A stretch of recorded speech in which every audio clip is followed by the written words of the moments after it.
Introduction के बाद हम स्टार्ट करते हैं हमारी exercise cube and cube roots की। इससे आपको जो भी मतलब कॉन्सेप्ट है जो हमने इंट्रोडक्शन पार्ट में डिस्कस किया है उसको हम और अच्छे से क्लियर कर पाएंगे। सो एक्सरसाइज 6.1 हमारे पास आ गई है एंड हमारे पास क्वेश्चन नंबर 1 है, which of the following numbers are not perfect cubes. हमें कुछ नंबर्स दिए हुए हैं और हमें कहा है कि क्या कौन सा नंबर क्यूब नहीं है। सो चलो कैसे पता लगाते हैं क्यूब का, मैंने आपको बताया था प्राइम फैक्टराइजेशन मेथड से। तो चलो देख लेते हैं। सबसे पहला हमारे पास है 216। सो इसको हम प्राइम फैक्टर्स निकाल लेते हैं। 2 1 ज़ा 2, 2 8 ज़ा 16, यहाँ पर 2 5 ज़ा 10, 2 4 ज़ा 8, 2 2 ज़ा 4, 2 7 ज़ा 14। अब ये 2 से नहीं जाएगा, 3 से जाएगा। 3 9 ज़ा 27, 3 3 ज़ा 9, 3 1 ज़ा 3। सो देखो यहाँ पर ये 2 का ये पेयर बन रहा है एंड ये पेयर। मैंने आपको क्या बताया था, क्यूब के लिए क्या कंडीशन होती है कि जितने भी फैक्टर्स हैं वो 3 के पेयर में होने चाहिए। सो हमारे पास यहाँ पे 2 और 3 फैक्टर्स आ गए एंड 2 भी 3 पेयर में है एंड 3 भी 3 पेयर में। सो देयरफॉर यस अ क्यूब। ठीक है। सेकेंड पार्ट हमारे पास 128 है, इसको भी पूरा हम प्राइम फैक्टर से ही करेंगे।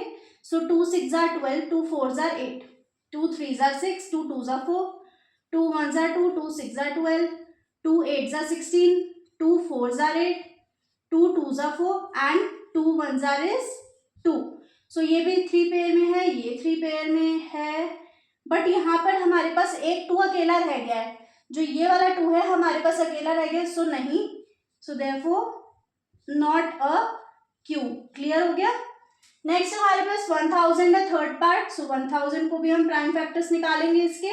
सो 2 5 ज़ा 10 एंड 0 0, 2 2 ज़ा 4, 2 5 ज़ा 10 0, 2 1 ज़ा 2, 2 2 ज़ा 4, 2 5 ज़ा 10। अब 5 से जाएगा, 5 2 ज़ा 10, 5 5 ज़ा 25, 5 5 ज़ा 25 एंड 5 1 ज़ा इज 5। सो ये 3 के पेयर में है, ये भी 3 पेयर में है। So therefore it's a cube. Clear हो गया इतना। नेक्स्ट हमारे पास फोर्थ पार्ट है एंड इसमें है 100। सो यहाँ पर 100 लिखा, इसके भी प्राइम फैक्टर्स निकाल लेते हैं। सो 2 5 ज़ा 10 0, 2 2 ज़ा 4 एंड 5 ज़ा 10, 5 5 ज़ा 25 एंड 5 1 ज़ा 5। सो आपने एक चीज देखी, यहाँ पर 2 2 के पेयर बन रहे हैं, यहाँ पर फैक्टर्स 3 के पेयर में नहीं है। So therefore not a cube. तो यानी कि 100 भी हमारा क्यूब नहीं है। अब आ जाते हैं हम 4 6 6 5 6 पर। इसके प्राइम फैक्टर्स थोड़े से लंबे जाएंगे। सो 2 2 ज़ा 4, 2 3 ज़ा 6, 2 3 ज़ा 6, 2 2 ज़ा 4 एंड 2 8 ज़ा 16। अगेन 2 से हो जाएगा, 2 1 ज़ा 2, 2 1 ज़ा 2, 2 6 ज़ा 12, 2 6 ज़ा 12, 2 4 ज़ा 8। फिर से 2 से होगा, 2 5 ज़ा 10, 2 8 ज़ा 16, 2 5 ज़ा 10, 2 8 ज़ा 16, 2 3 ज़ा 6 एंड 2 2 ज़ा 4। अगेन 2 से, 2 2 ज़ा 4, 2 9 ज़ा 18, 2 1 ज़ा 2, 2 6 ज़ा 12। फिर से 2 से, 2 1 ज़ा 2, 2 4 ज़ा 8, 2 5 ज़ा 10, 2 8 ज़ा 16, 2 7 ज़ा 14, 2 2 ज़ा 4, 2 9 ज़ा 18। अब 3 से, 3 2 ज़ा 6, 3 4 ज़ा 12, 3 3 ज़ा 9, 3 8 ज़ा 24, 3 1 ज़ा 3, 3 2 ज़ा 6, 3 7 ज़ा 21, 3 9 ज़ा 27, 3 3 ज़ा 9 एंड 3 1 ज़ा इज 3। ठीक है, यहाँ पर इतना समझ आया। अब इसके बाद पेयरिंग करेंगे तो ये भी हमारे पास 3 पेयर में है, ये भी 3 पेयर में, ये भी 3 पेयर में एंड ये भी 3 पेयर में। सो देयरफॉर ये क्या हो गया हमारा, यस इट्स अ क्यूब। समझ आ गया आपको। इसमें आंसर नहीं निकालना है 2 इंटू 2 इंटू 3 3 करके, हमें सिंपल ये बताना है कि ये क्यूब है या नहीं है। Next we are having question number 2, find the smallest number by which each of the following numbers must be multiplied to obtain a perfect cube। अब हमें यहाँ पर कुछ नंबर्स दिए हुए हैं एंड हमें ये बोला गया है कि भाई हमें एक छोटा सा नंबर बता दो कि जिससे कि हम मल्टीप्लाई करें और वो जो हमें नंबर गिवन है वो क्या हो जाए, हमारा परफेक्ट क्यूब बन जाए। सो यहाँ पर 243 है। सेम चीज करनी है हर क्वेश्चन में। 243 से हम क्या कर रहे हैं, प्राइम फैक्टराइजेशन से पता लगाते हैं। सो 3 से तो 2 से तो जाएगा नहीं, 3 से जाएगा तो 3 8 ज़ा 24, 3 1 ज़ा 3, 3 2 ज़ा 6, 3 7 ज़ा 21, 3 9 ज़ा 27, 3 3 ज़ा 9 एंड 3 1 ज़ा इज 3। सो अब देखो यहाँ पर हम पेयर्स बनाते हैं। यहाँ पर 2 2 के पेयर नहीं बनेंगे। फैक्टर्स क्यूब का मतलब क्या है, जब एक फैक्टर 3 पेयर्स में आए। अब यहाँ पर 3 का पेयर है बट यहाँ पर 3 का पेयर नहीं है, सो दैट मीन्स अगर एक 3 से मैं और मल्टीप्लाई कर दूँ तो ये परफेक्ट क्यूब बन जाएगा।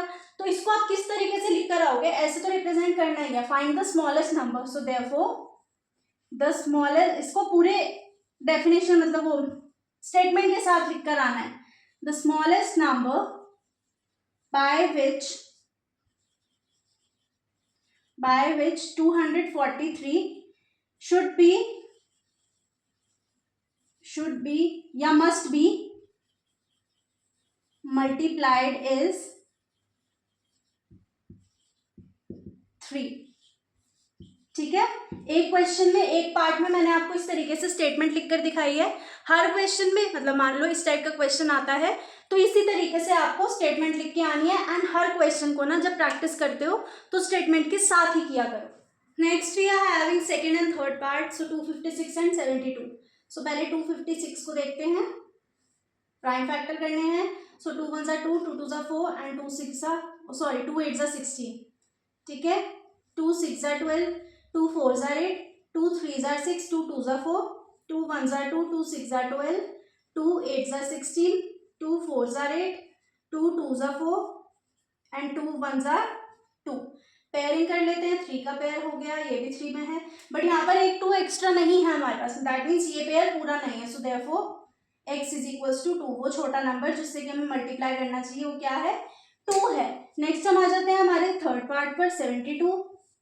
2 3 6, 2 6 12, 2 1 2, 2 8 16, 2 9 18, 3 3 9 एंड 3 1 3। सो यहाँ पर 2 का पेयर कंप्लीट हो रहा है बट 3 का पेयर कंप्लीट नहीं है, हमारे पास एक 3 और होना चाहिए। सो दैट मीन्स वो छोटा नंबर जिससे कि हम इसे नंबर को मल्टीप्लाई करें क्यूब बनाने के लिए, वो क्या होगा, 3 होगा। 675 फोर्थ पार्ट है हमारा, सो 675, इसके भी हम प्राइम फैक्टर्स निकाल लेते हैं। 7 + 5 = 12, 12 + 6 = 18, सो 3 से हो जाएगा ये, 3 2 6, 3 2 6, 3 5 15, अगेन 3 से, 3 7 21, 3 5 15, फिर से 3 से हो जाएगा, 3 2 6 एंड 5 15, सो 5 5 25 एंड 5 1 is 5। सो यहाँ पर देखो 3 का पेयर बन रहा है, 5 का पेयर नहीं बन रहा है, कंप्लीट नहीं हो रहा, दैट मीन्स एक 5 हमारे पास और होना चाहिए। So therefore x is equals to 5। Statement के साथ लिख के आना, मैंने फर्स्ट पार्ट स्पेशली इसीलिए आपको स्टेटमेंट के साथ बताया है कि ताकि आप सारे क्वेश्चंस को इसी तरीके से प्रैक्टिस करो, प्लस एग्जाम में भी ऐसा क्वेश्चन अगर आता है तो पूरी स्टेटमेंट के साथ आंसर देकर आओ। नेक्स्ट हमारे पास फिफ्थ पार्ट है 100। सो ये भी हमारा प्राइम फैक्टर से ही होगा, 2 5 10 एंड 0, 2 2 4 एंड 5 10, 5 5 25 एंड 5 1 5। सो यहाँ पर देखो हमारे पास 2 एंड 5, ये पेयरिंग पूरी नहीं हो रही है, दैट मीन्स हमें एक 2 चाहिए, एक हमें 2 चाहिए और एक 5 चाहिए, तो दैट मीन्स 10। तो वो छोटा नंबर जिससे कि हम इस पूरे नंबर को मल्टीप्लाई करें वो हो जाएगा क्यूब बनाने के लिए, वो होगा 10। ध्यान से समझो इस चीज को, यहाँ पर हमारे पास 2 के भी 3 नहीं थे नंबर एंड यहाँ पर 5 भी पेयर में नहीं था, तो दैट मीन्स एक 2 होना चाहिए, एक 5 होना चाहिए, तभी तो 3 के पेयर कंप्लीट होंगे, यहाँ पे 3 पेयर ऑफ फैक्टर्स कंप्लीट होगा। सो तभी यहाँ पे 2 × 5 इज इक्वल्स टू 10, एक नंबर कर दिया, so x is equals to 10। So with question number 2 we are ending our video. We'll see you in next video. Till then keep practicing.